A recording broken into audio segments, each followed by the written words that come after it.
Hello guys, what's up, welcome back on studies college. अब commerce को बना दे बहुत ही आसान।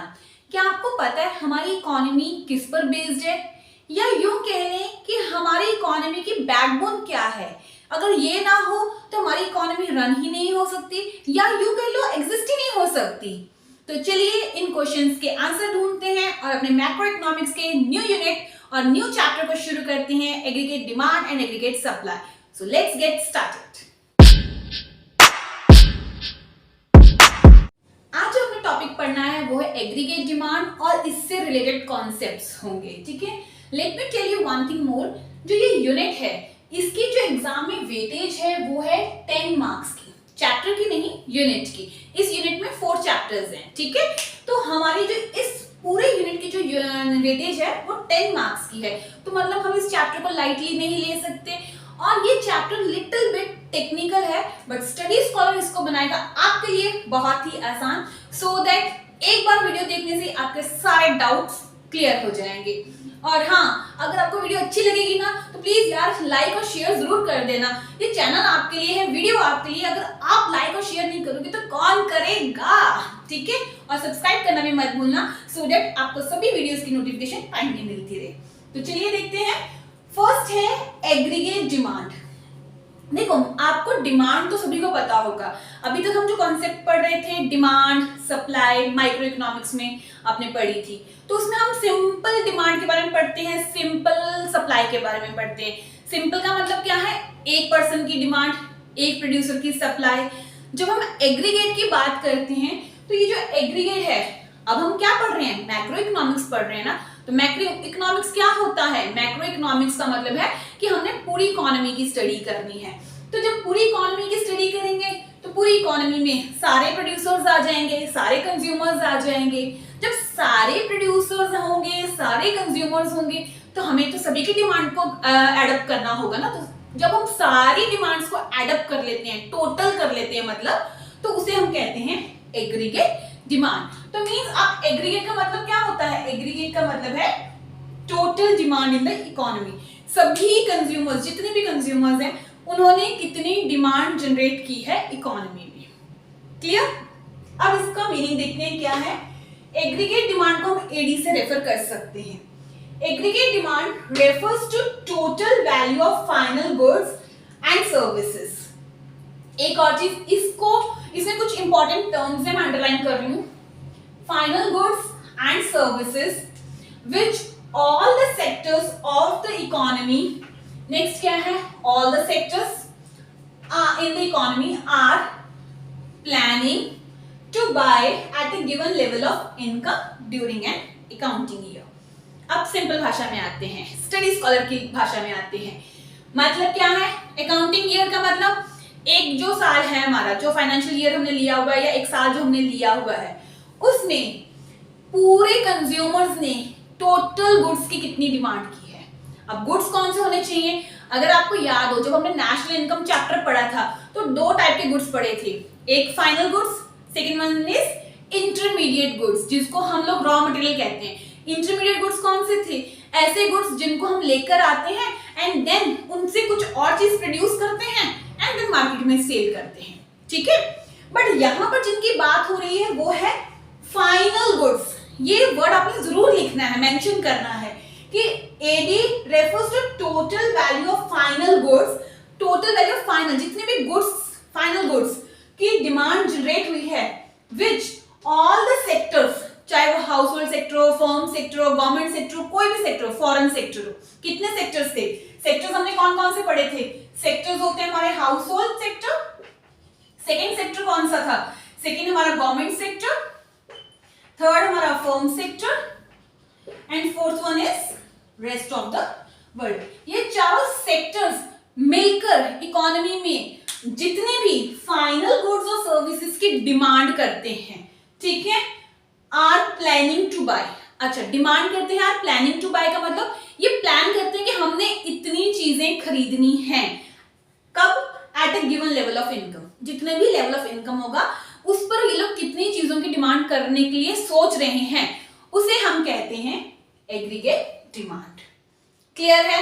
एग्रीगेट डिमांड का मतलब कि ये चारों सेक्टर मिलकर इकोनॉमी में फाइनल गुड्स एंड सर्विसेज की कितनी डिमांड करने के लिए सोच रहे हैं, प्लानिंग कर रहे हैं बाय करने का eight a given level of income. Clear? अब ये जो एग्रीगेट डिमांड है तो उसमें 4 सेक्टर्स हमने लिए हैं, ठीक है। तो हम जब इसके कंपोनेंट्स पढ़ेंगे तो वो कंपोनेंट्स भी 4 ही होंगे। क्लियर? तो अब हम पढ़ते हैं कंपोनेंट्स ऑफ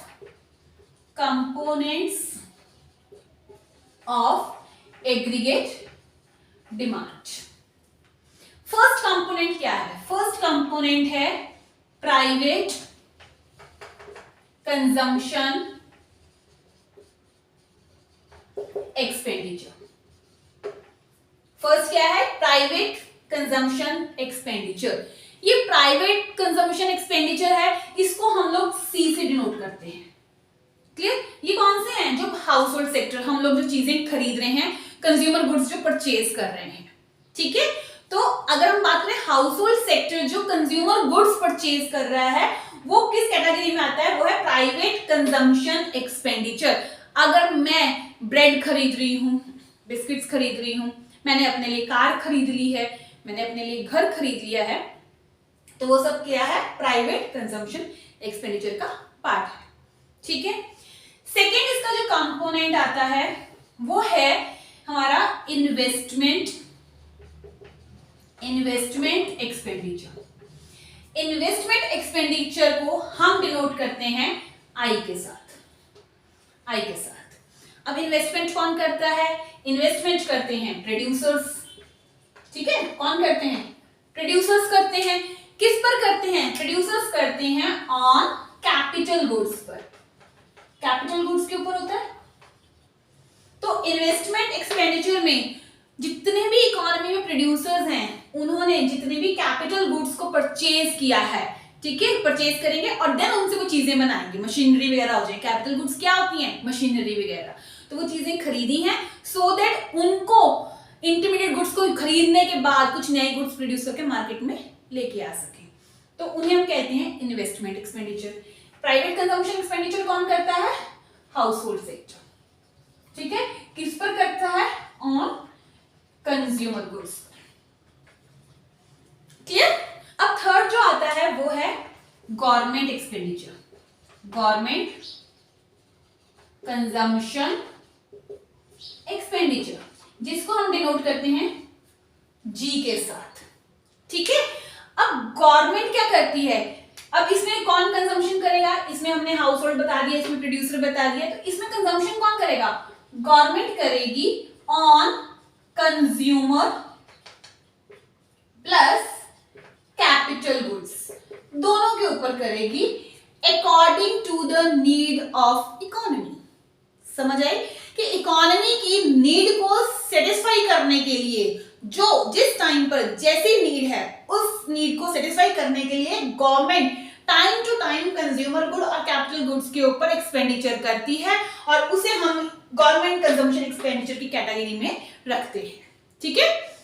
फोर्थ वन जो है इसका वो है नेट एक्सपोर्ट। इसको हम डिनोट करते हैं x माइनस एम के साथ। नेट एक्सपोर्ट से आपको कुछ याद आया हो कि नेट एक्सपोर्ट क्या होते हैं? आपको याद है जब हमने नेशनल इनकम पढ़ा था, उसमें जो थर्ड मेथड था एक्सपेंडिचर मेथड, उसमें हमारा एक लास्ट कंपोनेंट था नेट एक्सपोर्ट।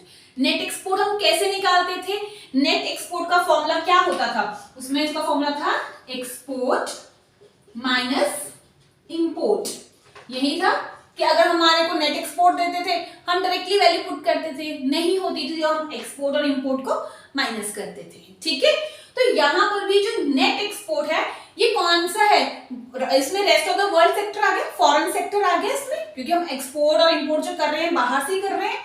तो इसमें इसका जो है X export, M stands for import. याद रखना एम जो है एम इंपोर्ट में आता है तो M stands for import, X जो है एक्सपोर्ट में आता है तो एक्स माइनस एम, ठीक है।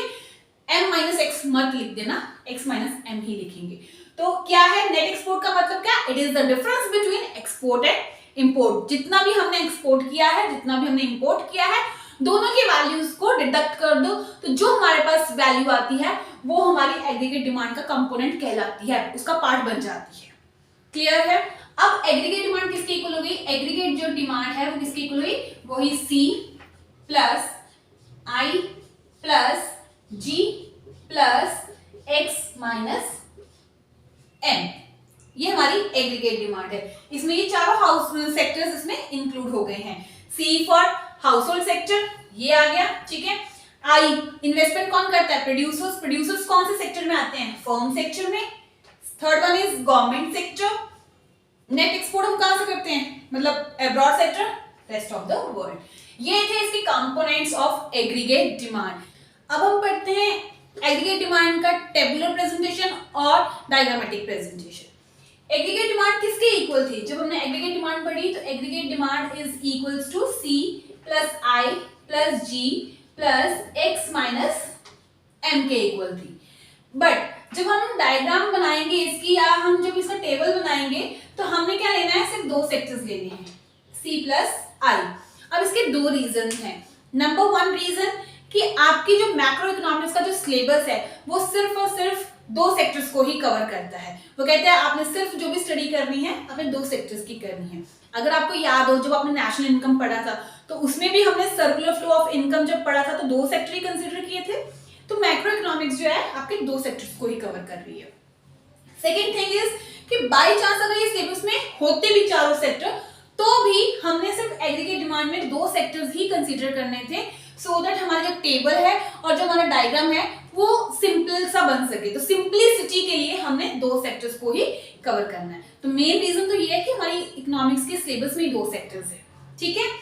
अब हमारे एग्रीगेट डिमांड आ गया C प्लस I। अब हम बनाते हैं इसका स्केड्यूल। जब स्केड्यूल बनाएंगे, स्केड्यूल से एक चीज याद रखना कि जो ये मैं स्केड्यूल बना रही हूँ, आपको रट्टा मारने की जरूरत नहीं है। यही स्केड्यूल पूरे चैप्टर में चलेगा।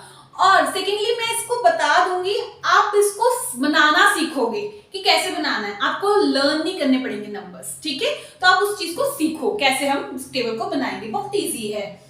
फर्स्ट इज इनकम हमने लेनी है। क्यों लेनी है? क्योंकि एग्रीगेट डिमांड क्या कहता है? At the different level of income. तो हमने इनकम ले ली। इनकम का डिफरेंट लेवल में हमने 100 के गैप को ले लेना है। 200, 300, 400, 500। अब एग्रीगेट डिमांड की कंपोनेंट क्या है? C plus I। तो हमने पहले लेना है C। C stands for consumption. Consumption में हमने 80 का गैप लेना है और 40 से शुरू करना है। 40, 120, 200, 280, 360, 440। बेटा कहीं पे कैलकुलेशन कर दोगी मुझे बताना, कमेंट सेक्शन में बताते रहना साथ साथ में। नेक्स्ट हमने लेना है I। I को हमने कांस्टेंट रखना है और हम इसको 40 कंसीडर कर लेते हैं।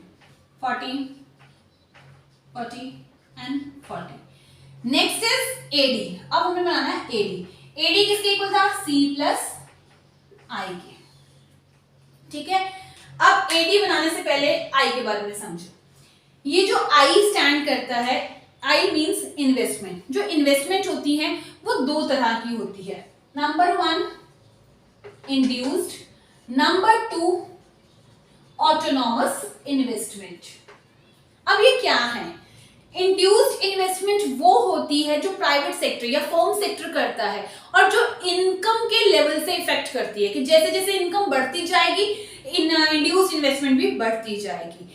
जो ऑटोनॉमस इन्वेस्टमेंट है ये क्या होती है? ये कांस्टेंट रहती है, ये चेंज नहीं होती with the change in income, ठीक है। It remains constant. और ये कौन करता है? ये गवर्नमेंट की साइड से होती है, ये गवर्नमेंट करती है, ठीक है। अब मुझे बताओ कि ये I कौन सी इन्वेस्टमेंट है? इंड्यूस्ड की autonomous? Yes, autonomous. Autonomous investment है क्योंकि ये हर इनकम लेवल पर कांस्टेंट है, ठीक है। अब हम बनाते हैं एग्रीगेट डिमांड। जब हम एग्रीगेट डिमांड बनाएंगे तो हमने क्या करना है? C और I के पहले कॉलम को प्लस कर लेना है। करो प्लस। 80, 160, 240, 3 कितना हो जाएगा? 320। कहीं पे गलती होगी बताते रहना साथ साथ में। 400, नेक्स्ट 480। क्लियर? ये हमारा बन गया स्केड्यूल। अब हम इसको डायग्राम में प्लॉट करेंगे।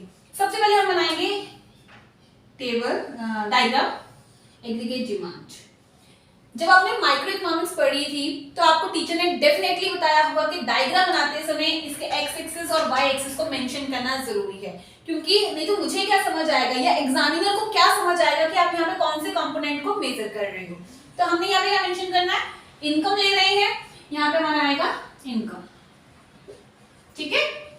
और यहाँ पर एग्रीगेट डिमांड को प्लॉट करेंगे तो यहाँ पे हमारी बन जाएगी एग्रीगेट डिमांड, ठीक है।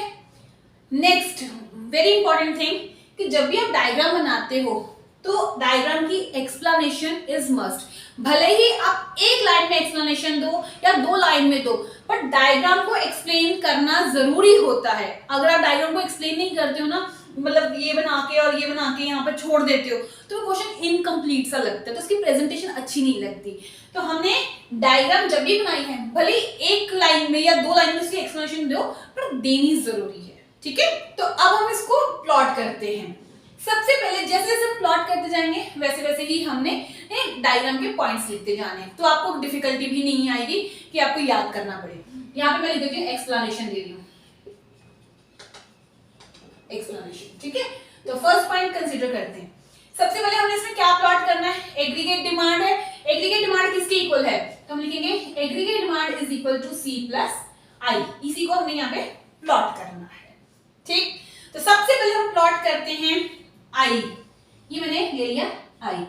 अब आप यहां पर ऐसे भी मेंशन कर सकते हो 100, 200, 300, 400, 500, ये हमारा इनकम का लेवल आ गया। यहां पे आप ले लो 40, देन आगे 80, सॉरी ये थोड़ा ना गैप इनका बेटा सेम रखोगे, ठीक है। तो 80, अब ले लो 120 एंड सो ऑन।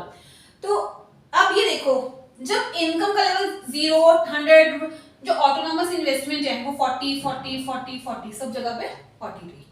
तो सेकेंड आप क्या लिख सकते हो कि जो इन्वेस्टमेंट कर्व है, इन्वेस्टमेंट कर्व कैसी है, पैरेलल चल रही है। किसके पैरेलल चल रही है, एक्स एक्सिस के, तो runs parallel to X axis, clear. अब हमने बनानी है कंजम्पशन कर्व। कंजम्पशन कर्व मैं यहां से उठाती हूं और मैंने ये सी बना दिया, दिस इज कंजम्पशन। अब आप बोलोगे कि मैंने ऐसे ही क्यों बनाई, तो आप अगर टेबल देखो तो कंजम्पशन क्या है, बढ़ रही है ना, तो मैंने इसीलिए कंजम्पशन को अपवर्ड स्लोपिंग बना दिया। तो कंजम्पशन क्या है, फर्स्ट थिंग कंजम्पशन क्या है कि कंजम्पशन कर्व की स्लोप क्या है, हैज पॉजिटिव स्लोप, अपवर्ड है तो उसकी पॉजिटिव स्लोप हो गई, क्लियर। अब कंजम्पशन, अब आपके माइंड में क्वेश्चन आ रहा होगा कि मैंने कंजम्पशन कर्व यहां से क्यों शुरू की, यहां से क्यों नहीं शुरू की। तो अगर आप टेबल देखो तो यहाँ पे 0 लेवल ऑफ इनकम है, फिर भी मैं 40 रुपए खर्च कर रही हूँ, मेरा कुछ ना कुछ कंजम्पशन लेवल है। अब इसका मतलब ये है कि जब किसी भी पर्सन का इनकम लेवल 0 भी होगा ना, तो भी वो कुछ ना कुछ कंज्यूम करेगा। आप इस बात को मानते हो कि नहीं मानते हो, जल्दी से बताओ मुझे। डेफिनेटली जब भी अगर कोई पर्सन कुछ भी नहीं करता ना, कुछ भी नहीं कमाता, फिर भी वो कुछ ना कुछ कंज्यूम जरूर करता है। जैसे कि एग्जांपल ले लो, हम लोग जैसे हैं, जैसे आप अभी स्कूल जाते हो, आप अर्न नहीं कर रहे हो, यू आर नॉट अर्निंग, ठीक है। आप क्या करते हो, उसके बावजूद भी आपको शर्ट चाहिए, आपको जीन चाहिए, शूज चाहिए, वॉच चाहिए, मोबाइल चाहिए, आपका कुछ ना कुछ मिनिमम लेवल ऑफ कंजम्पशन है। तो वो कंजम्पशन ही हमने यहाँ पे कंसिडर किया है, ठीक है। तो इट मींस जब किसी भी पर्सन का 0 लेवल ऑफ कंजम्पशन होगा, अरे किसी को भूख तो लगेगी ना, अगर वो कुछ भी नहीं अर्न करा फिर भी खाएगा, तो रोटी तो खाएगा, तो इट मींस उसका कंजम्पशन लेवल कुछ ना कुछ है। तो जब कंजम्पशन लेवल कुछ ना कुछ होता है 0 पे भी, तो भी हम लेते हैं कि वो 0 से नहीं स्टार्ट होगी। तो 0 लेवल जब वो कुछ भी नहीं कमा रहा, फिर भी वो 40 कंजम्पशन कर रहा है, 40 अमाउंट की कंजम्पशन कर रहा है, इसीलिए मैंने कंजम्पशन को यहां से कंसीडर किया है, ठीक है। अब ये जो चीज कंजम्पशन वाली है, तो आपने इसको भी एक्सप्लेन करना है। यहां पे लिखो at y is equal to 0, जब y 0 है, there is a minimum level of consumption, तब भी कुछ ना कुछ मिनिमम लेवल ऑफ कंजम्पशन होगा। ये हमारा बन गया। अब हमने ड्रॉ करना है, हमने सी ड्रॉ कर लिया, हमने आई ड्रॉ कर लिया, अब हम ड्रॉ करेंगे एडी, क्योंकि दोनों को प्लस करेंगे। इन दोनों के जो गैप होगा, जितना ये गैप है उतना ही आप गैप यहाँ पे ले लो। अब यहां से इसको अपवर्ड ले जाओ। AD is equal to C plus I, ये आपकी एग्रीगेट डिमांड बन गई। ये पैरेलल रन पैरेलल करेगी, ठीक है। तो फोर्थ आपने क्या, फिफ्थ पॉइंट आपका क्या आ जाएगा कि जो एडी है, AD has positive slope. AD की भी स्लोप कैसी हुई, पॉजिटिव हुई। क्यों हुई, क्योंकि जब जीरो लेवल था फिर भी कंजम्पशन हो रही थी, जब कंजम्पशन इसमें ऐड है तो ऑब्वियस है कि वो ऊपर तक जाएगी, और एग्रीगेट डिमांड भी लेवल ऑफ इनकम के साथ साथ इंक्रीज होती जा रही है। इसीलिए एग्रीगेट डिमांड ऊपर से शुरू हुई, ये भी यहां से शुरू नहीं हुई, क्योंकि कंजम्पशन इंक्लूड है। क्लियर है।